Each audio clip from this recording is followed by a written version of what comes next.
കടച്ചേട്ടാ 50 gram മുട്ടയും 2 കടുകും. എന്താ പറഞ്ഞത്? അയ്യോ സോറി കടച്ചേട്ടാ, 50 ഗ്രാം കടുകും 2 മുട്ടയും. നാക്കുളിക്കതാ. പിന്നെ മുട്ട താറാവന്നെ വേണേ, കോഴി വേണ്ട, അല്ലെ രാവിലെ തന്നെ മസിൽ പിടിക്കുന്നത്. 2 രാധാ സോപ്പേ.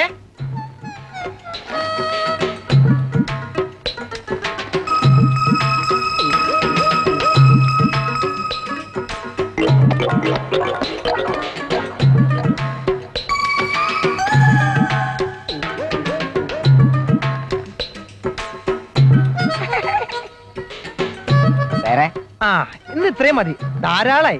ഇനി നാളത്തേക്ക് മതി. 19.95. ഇതിന്റെ ബാറ്റ ചെരുപ്പിന്റെ വില പോലെയുള്ള ചേട്ടാ. ചേട്ടൻ എന്താ ബാറ്റ കമ്പനി റിട്ടയർഡ് ചെയ്ത് വന്നാ? അല്ല, കരോണായിന്നാ. ചുമ്മാതല്ല, വില കേട്ടപ്പോ കണ്ണീന്ന് വെള്ളം വന്നത്. ആട്ടെ, ചേട്ടന് തേങ്ങ വേണോ? തേങ്ങ വേണോ ഞാനാണോ തീരുമാനിക്കുന്നത്? അയ്യോ ചേട്ടൻ തെറ്റിദ്ധരിക്കണ്ട, ചേട്ടന് തേങ്ങ അങ്ങോട്ട് വേണോന്ന് ചോദിച്ചാ. എവിടെ നോക്കട്ടെ.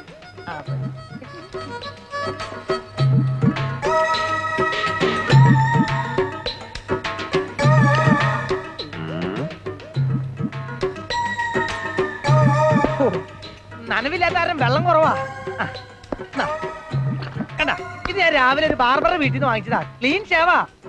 എത്ര രൂപ വേണം? അയ്യോ ഞാൻ വില പറയത്തില്ല ചേട്ടൻ, ഞാൻ സത്യക്രിസ്ത്യാനിയാ. ചേട്ടന്റെ സാധനം ചേട്ടൻ തരുന്ന വില 5 രൂപയോ? ചേട്ടാ ഈ നോട്ട് മുഴുവൻ ഓട്ടമുള്ള ചേട്ടാ. ഈ ലോകത്ത് ഓട്ടം ഇല്ലാത്ത എന്താ ഉള്ളേ? ഉണ്ടല്ലോ. എന്ത്? പപ്പടം കണ്ടാ. ആ ചന്ദനത്തിന് എന്താ വില? അത് 4.50. 2.5 വീട്ടിൽ കത്തിച്ചേട്ടാ.